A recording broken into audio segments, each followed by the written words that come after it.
Megastar Chiranjeevi సినీ ప్రస్థానంలో రికార్డులను సృష్టించడం అనేది నిరంతర ప్రక్రియ.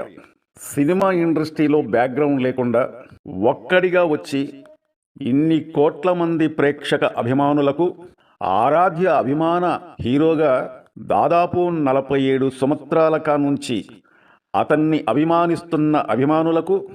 కొన్ని కోట్ల మంది హృదయాలను తెలుసుకొని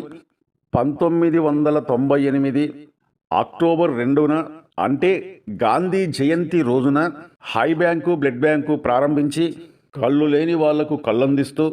ప్రాణాపాయంలో రక్తం దొరక్క చనిపోయే వారికి తన బ్లడ్ బ్యాంకు ద్వారా రక్తాన్ని అందిస్తూ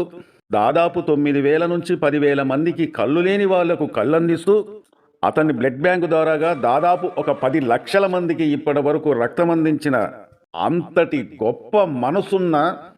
మెగాస్టార్ చిరంజీవి పరాజయాలకు కుంగకుండా, విజయాలు వచ్చినప్పుడు పొంగకుండా, ఎన్ని విమర్శలు వచ్చినా ఆ విమర్శలకు కుంగిపోకుండా, నీ ముఖం ఎప్పుడైనా అద్దంలో చూసుకున్నావా అని చెప్పి ఇండస్ట్రీలో అతన్ని దీనంగా మాట్లాడినా, ఎక్కడైతే అవమానపడ్డాడో అక్కడే అతనేంటో నిరూపించుకోవాలనే ఒక పట్టుదలతో దాదాపు సినిమా ఇండస్ట్రీకి వచ్చి 47 సంవత్సరాల కాంచి తానంటూ ఏంటో నిరూపించుకున్న దట్ ఈజ్ మెగాస్టార్ చిరంజీవి.